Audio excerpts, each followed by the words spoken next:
Greetings everybody and welcome here to Prog Monster. My name is Murph. I am the host of this show, a show dedicated to progressive rock and other forms of rock music. So we're here on Tuesday night to do an episode of What's New featuring Steven Wilson's The Harmony Codex. I do apologize for the lighting. It's getting darker as the winter begins to approach at fast intervals, and I'm getting home later from work because of my job description. And so putting this together, by the time I put this together, it's already dark and I have to use the lighting in here. The lighting in the other room is better, but the problem is that the other room doesn't have my setup, which I like. So, I'm going to have to find some solution to this and I'll figure it out.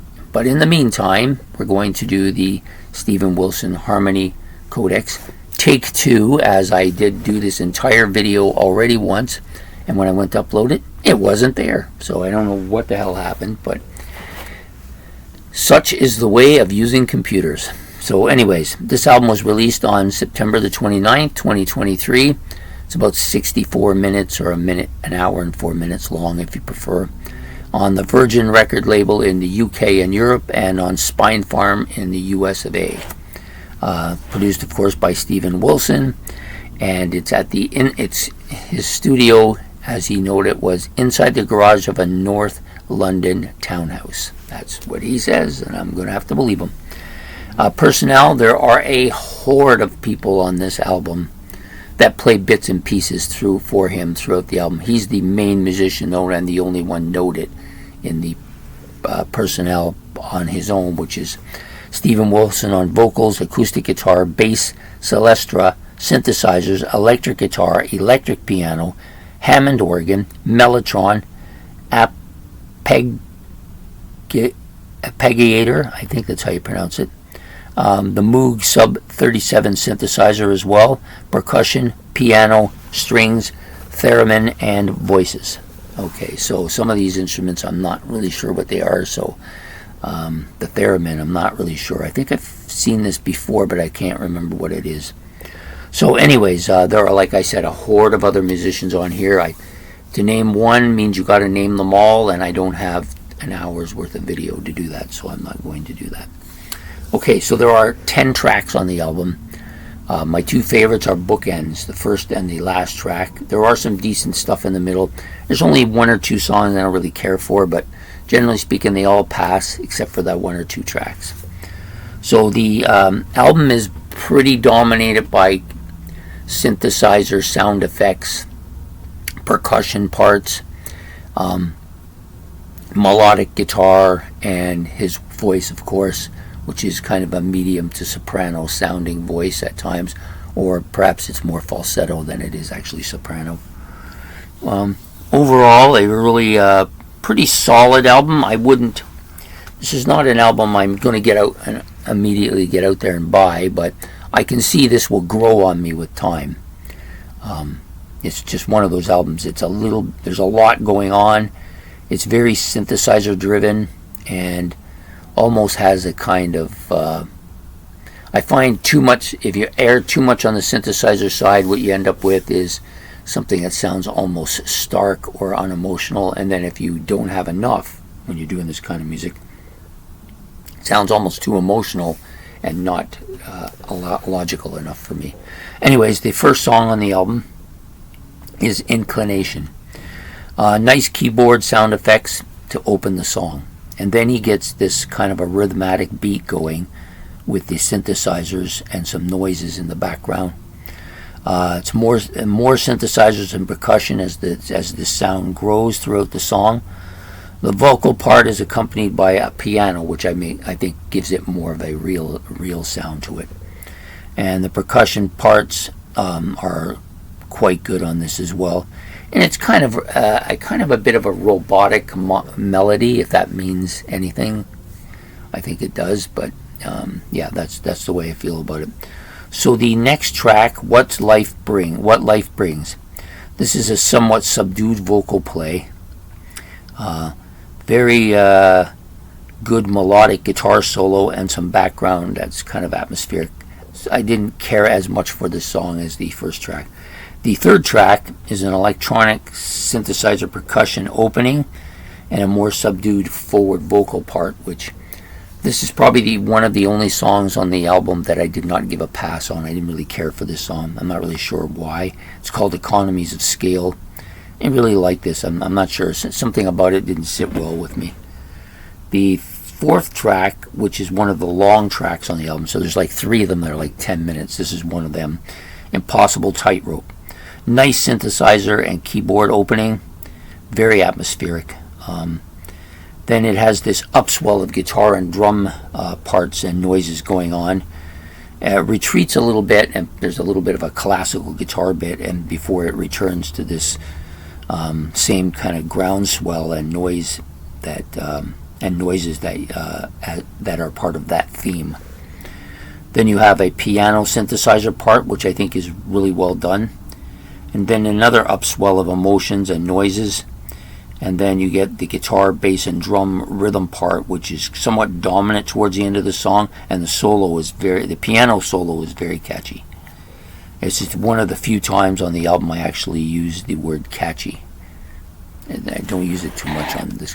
I wouldn't say he's got that foot stomping beat going on.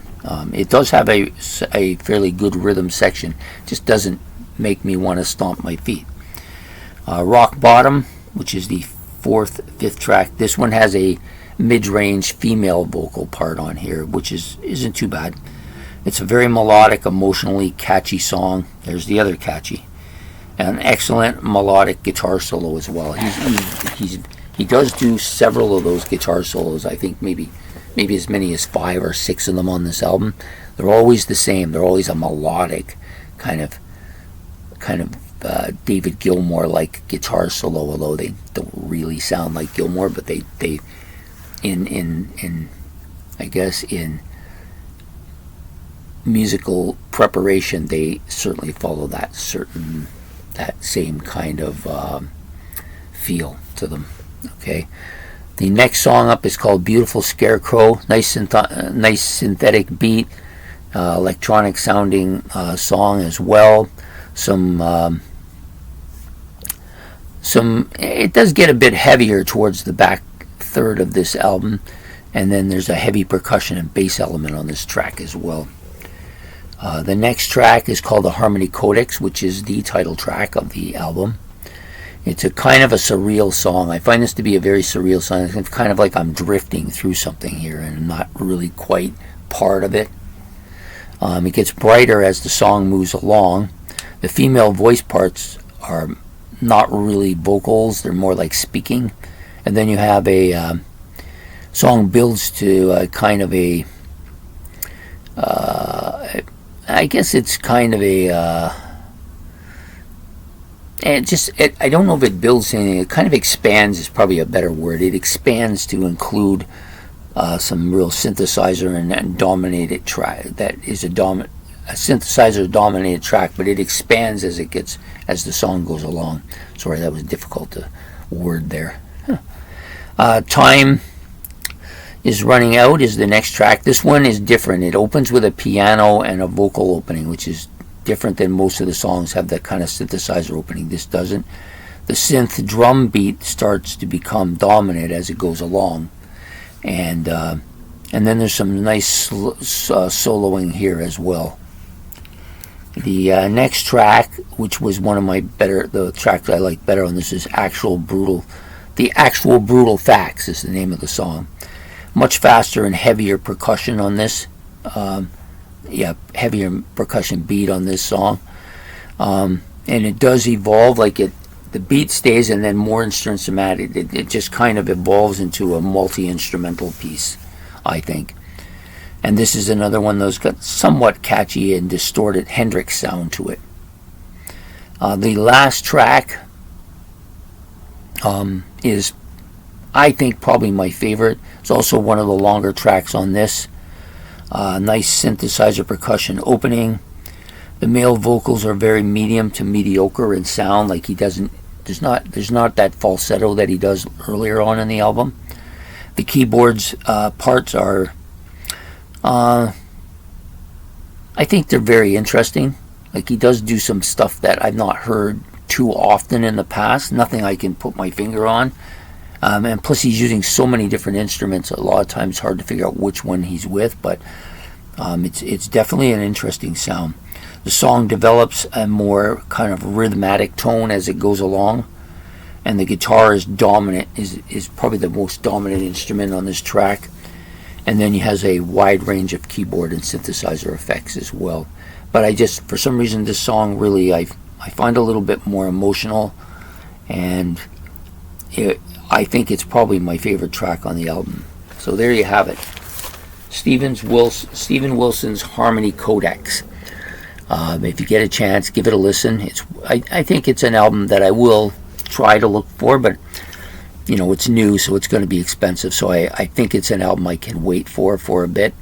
But I do think that it's an album also that it didn't have an initially strong impact with me, but I suspect that several more plays as time goes on, it may actually become a little bit more dominant. I found that to be true with one of the Porcupine albums too, so it may be something that comes as a part of listening to his music. I'm not sure.